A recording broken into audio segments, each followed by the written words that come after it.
নমস্কার।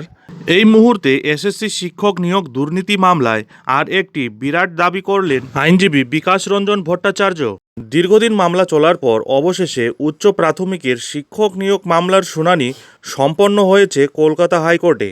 এরই মধ্যে বঞ্চিত চাকরি প্রার্থীদের আইনজীবী বিকাশ রঞ্জন ভট্টাচার্য একটি বড় মন্তব্য করেছেন। এবার কি বললেন তিনি, সম্পূর্ণ বিষয়টি ডিটেলসে আলোচনা করব। তার আগে চ্যানেলে নতুন হলে চ্যানেলটিকে সাবস্ক্রাইব করে বেল আইকনটি বাজিয়ে অল নোটিফিকেশন অন করে দিন এই ধরনের গুরুত্বপূর্ণ আপডেটগুলি ঠিক সময় মতো পেতে। দীর্ঘ সময় ধরে চলা উচ্চ প্রাথমিক শিক্ষক নিয়োগ দুর্নীতির বঞ্চিত চাকরি প্রার্থীদের আইনজীবী বিকাশ রঞ্জন ভট্টাচার্য মন্তব্য করেছেন, প্রতি পদে পদে দুর্নীতি হয়েছে। একদম অবশেষে উচ্চ প্রাথমিকের শিক্ষক নিয়োগ দুর্নীতি মামলার শুনানি সম্পন্ন হয়েছে কলকাতা হাইকোর্টে। এই মামলা সিভি অর্থাৎ রিজার্ভ ফর জাজমেন্ট করা হয়েছে, অর্থাৎ এবার মামলার রায় ঘোষণা করা হবে। এই সিএভি ইঙ্গিত করে যে আদালত রায় দেওয়ার আগে ব্যক্তিগতভাবে আলোচনা করছে।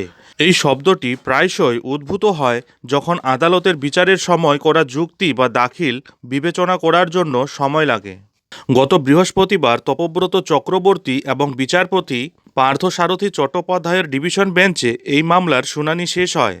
তবে রায় ঘোষণা স্থগিত রেখেছে আদালত। উচ্চ প্রাথমিকের নিয়োগ প্রক্রিয়ায় একাধিক ত্রুটি তুলে ধরে হাইকোর্টে মামলা দায়ের করা হয়েছিল।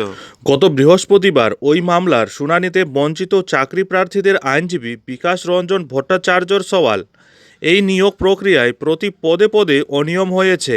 2023 সালে শুধুমাত্র অনুমানের ভিত্তিতে ইন্টারভিউ প্রক্রিয়া থেকে প্রথমে 1463 জনকে বাদ দেওয়া হয়। ওই সিদ্ধান্তের পেছনে নির্দিষ্ট কোনো কারণ চাকরি প্রার্থীদের জানানো হয়নি। পরে তা 4 বার খতিয়ে দেখে স্কুল সার্ভিস কমিশন। শেষমেশ ইন্টারভিউ থেকে বাদ যায় 74 জন। সেক্ষেত্রেও সঠিক নিয়ম মানা হয়নি বলে দাবি।